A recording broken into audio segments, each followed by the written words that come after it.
starting in 5, 4, 3. Hi, we're back. This is part 2 of the SOM podcast with Dr. Georgianne Thomas, and we're going to be talking about a really unique project that she created, and it came about on Northside Drive in Atlanta, Georgia, and she wondered, why are those stairs there? There are just stairs there. Who lived there? Somebody had to have lived there. Who lived there? And she started thinking, and this monograph was born. Who lived there? Where did they go? That is the name of her website, so you can go to Who lived here? Yeah, who lived here? Where did they go? .com. And that's Dr. Georgianne's project in regards to Atlanta, Georgia, and going all across Atlanta, Georgia, with the neighborhoods that have been gentrified and cleaned up, and but before that there was a rich history, and there were people that lived there that she wants you to know about. And I it's want really you to know the fascinating. history. It's really fascinating. And she wants to do this around the country, which is very, very important. I had a friend, Cy Bounds, God rest your soul, Cy. He wanted to do that for my hometown, Maywood, Illinois. And he started, and he passed subsequently, in the middle of his book being published and so forth. And I hope someone can pick up that torch, because it too has an incredibly rich history. So I appreciate what you're doing. I can't wait until you go across the country and do many other neighborhoods. But being the doctor that you are, and putting this out, I am grateful to you for having done this, because I learned a lot. Now, on the website, there are videos and testimonials of people that lived in those communities that can give you the real deal. Why did you decide to do this? So the steps on Northside Drive I was familiar with, but I was concerned that new people would not know anything about those stairs. And when I say the steps on Northside Drive, people say, "Oh, I see those stairs all the time." It's like it's made into the fabric now, so you don't really pay it any mind. It's right there where the stadium is, the Mercedes-Benz Stadium, and there's stairs there. And when they remove the houses, see, I knew the houses. I've been up those stairs. I've walked up those stairs to somebody's house. You see, but the stairs were still sitting there, and they were calling me over the years like, "Georgianne, you need to do something about these stairs." And I was thinking, like, what am I going to do? What am I going to do? So I decided one day to talk about it with my daughter. And I said, I got to get a picture of those stairs. And that's that picture you see I'm taking there. Yes. I said, those stairs, they're calling me. Something is going on with the stairs. And so one day we were coming from a sorority event. And I said, well, Evelyn, you're the photographer. Let's park on Northside Drive. Prior to that, I had met a woman named Dr. Catherine Meeks.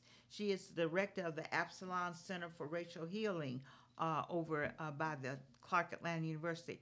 And I started talking to her. I said, well, Catherine, you and I are senior citizens.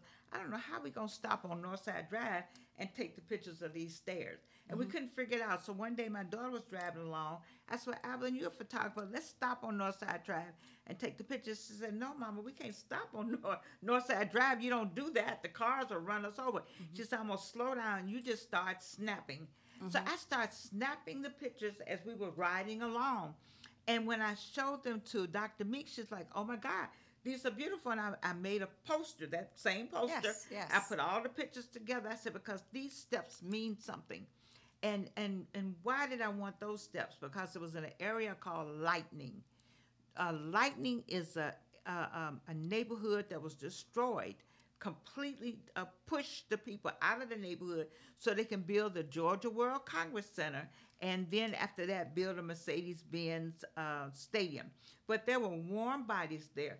People went there. People went up and down those stairs. They went to church. They went different places there. But there's nothing there. And all the Lightning residents asked for was, could you just put a marker to say that we lived here? Yes. How can you just take a whole group of people and disappear, get rid of them, push them out, tell what's that called when you take the houses, something domain, eminent domain, a lot of the property.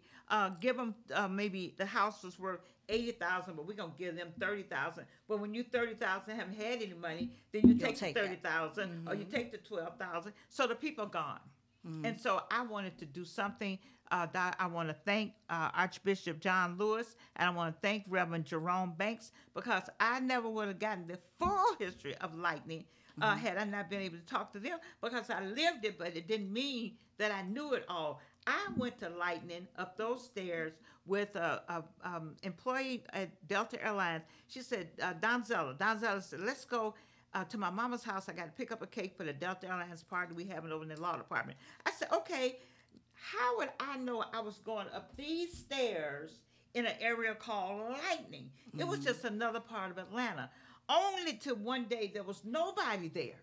And nobody said a word. Nobody said bye. Nobody said we missed them. Nobody said nothing. We just left those stairs. Yes. And so people that come into Atlanta like me don't even have a clue. We don't have a clue. And so when I was taking the bus tour and they were like, well, this is Little Five Points and this is such and such. And I'm like, what does that mean? What does that mean? And it just so happened that you sent this to me. Yes, ma'am. And you said, here, take this book and read it. So you can get the history of These neighborhoods. You know, and my friend, well, I shouldn't say my friend at the time, but she was, Dr. Catherine Meeks said, she come together, Georgianne, let's do this together. I said, okay. So I agreed to do it with her.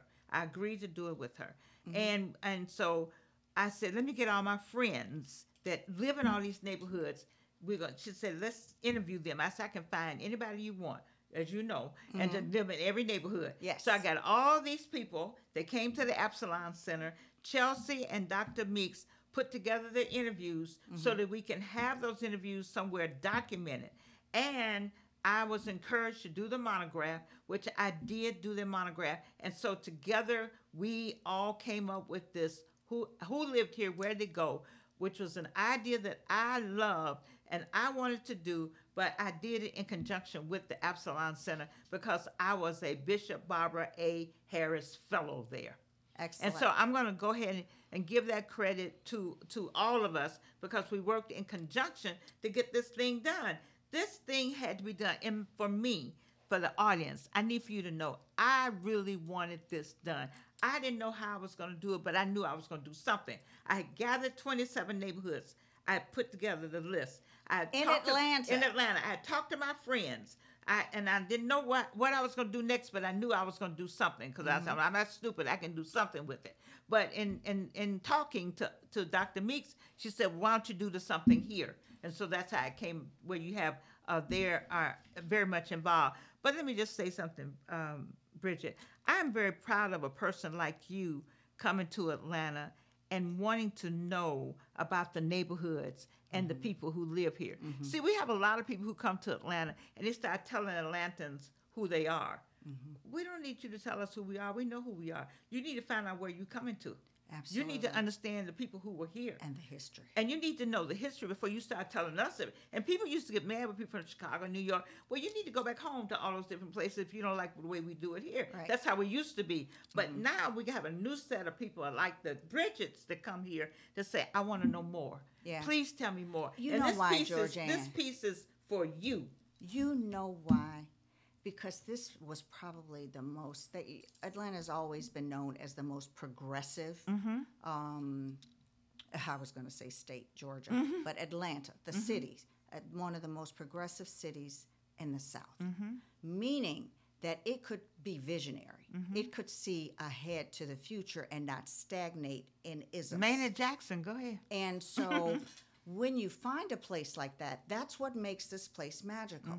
And a lot of it happened under Black leadership. Yes. That's the thing. People don't understand. Hallelujah. I'm not saying that Black leadership is everything and all that in a bag of chips, but I'm just saying that most people expect Black leadership to be buffoonery and not be able to get it together and move things forward. We have put Georgia on the map.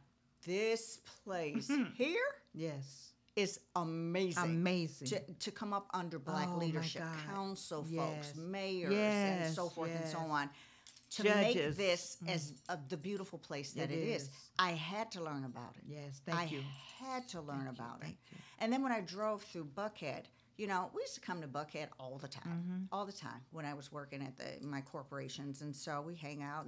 But I was like, I can't, where do black people at? You know? We used to be at Lenox Square. But here's the thing, I know, and now Lenox is a whole other thing. Neiman Marcus, this, Saks Fifth Avenue, that. But here's the whole gist of what, and the heartbeat that I'm getting at. When I saw all that money in Buckhead, and it was old money. It was old Atlanta. Now, I know the difference between old money and new money. Yes. And the shrimp fork and that fork. You know, I know the difference.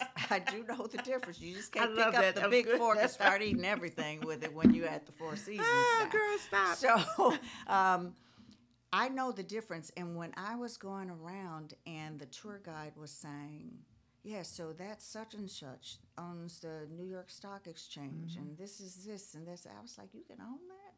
You know, I thought it was a thing, publicly traded companies. But, you know, I said, my goodness, there is some money. And then not only celebrities, but it was people that had corporations that were doing the thing, that invested into the United States GDP in Atlanta here.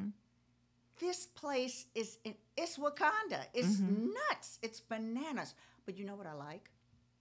I like that people. I know there's some isms here because it's still the South now. It's still don't get too far outside of Atlanta. It's still because somebody will remind you. Oh, absolutely. But what I like in Atlanta proper is what I call it. Yes. People get along. They walk and they talk together. In the grocery store, nobody is like posturing like I'm really supposed to be first, you know? It's just like, oh, go ahead. It's hospitable. And I really appreciated that as well. But man, I'm telling you, this place is amazing. And this project here, who lived here, where did they go? I'm so grateful to you. Thank you For doing it. Thank because you. Me too. I've been studying it for so long, and now it's all come together. So when I take a drive out, you know, and I go to the Beltline and I walk it, I see people. I understand the tapestry. When you go to Blandstown, which is really Howell Mill Road. Yes. And that's Blandstown is what? Black West Midtown man. now? No, yeah, they call it. But West a black Midtown. man owned all that. Yeah, West. yeah. A black man owned all the land out in Lenox Square. Yeah. Lenox, Yeah. Lenox. It used to be called where all the Jenningstown. money is. Yeah, where you go to get all your Reynoldstown, high-end all the goods. people strutting around Reynoldstown. Mr. Reynolds was an enslaved person. Wow, wow. So you learn all of that All that in the monograph. in this book. What I like about saying monograph, and I will admit this, when Dr. Catherine Meeks first told me about a monograph, I said, girl, what's a monograph? I said, what? She said, you know, between a pamphlet and a book. I'm like, what? Just call it a pamphlet then. You know, no, that's not proper. It's called a monograph. It's a little more than that. So anyway, she, you know, I wasn't going to do it, but I thought it was I should go ahead and do it, and now I'm glad that I did do it. You better be glad that you did it. I'm glad. And But you I would better like to see it I would like to see it nationwide. Let me just say quickly, I know our time is short. But I tell people, if you can't do a monograph and you can't get the city, you can't get the state or whatever entity to put a marker where your land was, listen to me on this camera, get some rocks and some spray paint and say, John Jones lived here with 3 kids, Mary, Louise, and Susan, and put those rocks under the tree. And there you go. Who lived here? Where did they go? Go to the website. You will learn lots and support this Doctor of Education, humanities. Yes, humanities. How many languages did you speak? I did. I don't now. I did speak 5 languages. Anybody, people who know me from Delta Airlines, they would say, "Oh, that girl was a mess out there." The Swiss Air people, all of them. They all bad mama jamma. I was. That's not what they call me, but that was close enough. Absolutely. Now, before we wrapped up, we talked about the monograph. Who lived here? Where did they go? Yes, and ma'am. the website. Yes, Who ma'am. lived here? Where did they go? I'm going to hit and circle back to your other projects because they're equally as important. But this one here is what love this. keeps me in Atlanta. It Thank keeps you. me learning. Thank it keeps me you. grounded. Thank you. And it keeps me wanting to get my bag here in Atlanta. Thank you. I've been trying to figure out how to use that word, bag. Yeah, there you go. There you go. So this one is one project. Don't forget Guide to the Second Time Bride. My God. Let me run them down so the audience won't get confused, because Georgianne, you come at them and they won't know what to do. Oh, Lord Jesus. FiniCards.com. Okay. FINI cards.com. Yes, ma'am.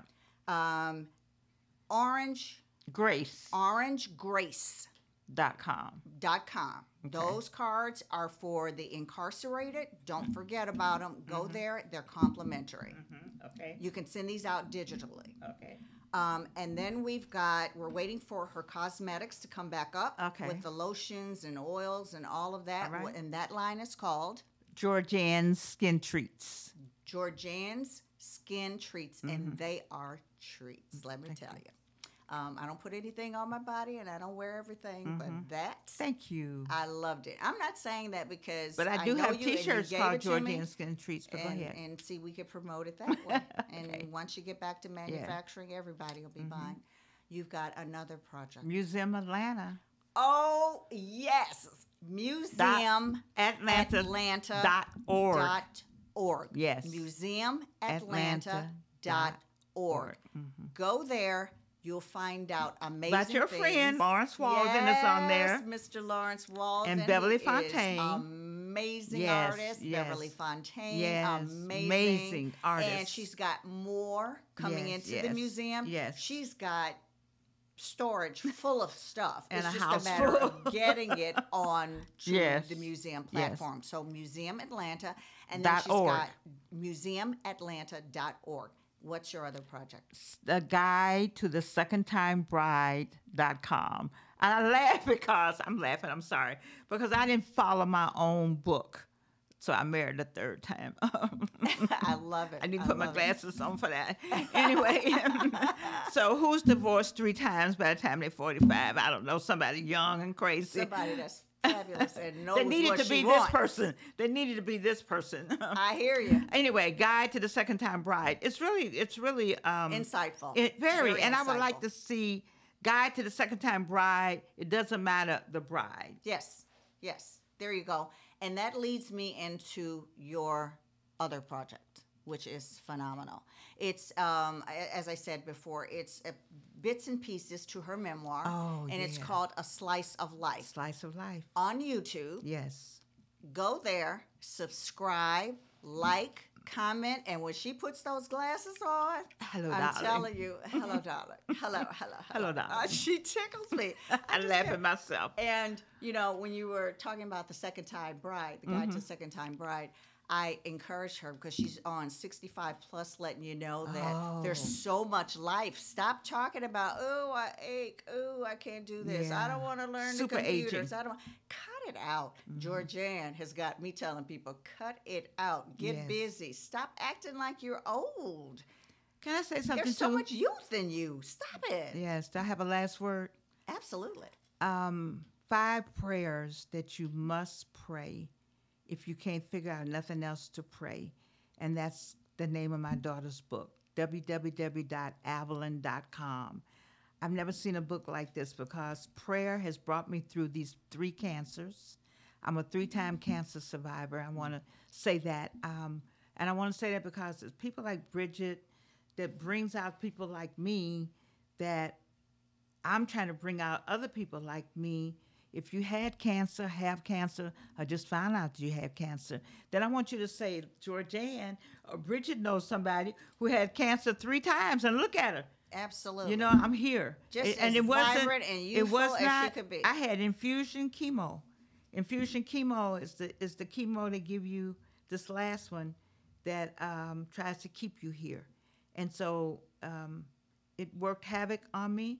But that's all right. I got all kind of girlfriends. Hello. But it worked havoc on me. But I believe in God. I believe in prayer. My church, Big Bethel AME Church, they pray for me. My friends pray for me. And prayer changes things. Yes, and the reason why I like Bridgette Chapman, because I don't like everybody. I didn't need to meet nobody else new. And Lawrence told me, you need to meet Bridgette. I'm like, I don't need to meet nobody. I got people. But she believes in prayer. She's Absolutely. a God-fearing woman. And when you have a God-fearing woman with a heart like hers, then you can get me to come and walk up some steps to be on a podcast with her. And I'm going to tell you. I love you, girl. I'm going to tell you. I love this woman. And she has been everything to me in Atlanta. I am here by myself, and she has just made me feel right at home. So thank you. At home. So thank you. Well, that ends our chat, girl. I have school teachers and stuff, and I still have to call them Mrs. Ivory and Mrs. Quartz and I do too with some older people. But and when I said I Georgianne. wanted to call her Miss, and she was like, "I'm Georgianne. Don't call me that. I'm Georgianne." So I sit here and I'm like, "Girl, like." I just love you. My mother named me Georgianne Thomas. I just love you so. Thank you. I love you too. And I thank you for everything that you're doing and everything that and I like your earrings. So, thank you, Karen Roach. Karen Roach. I've got some others coming from Stone and Alchemy that we saw. Oh my goodness. That's right. Stone and Alchemy and Karen Roach and Lawrence Walden. By the time we get them together, we're going to get everybody right on together. But anyways, thank you, audience. Thank you, audience. Thank you, Dr. Georgianne Thomas. I love you. Thank you. Have a great day, everybody. Oh, I love this.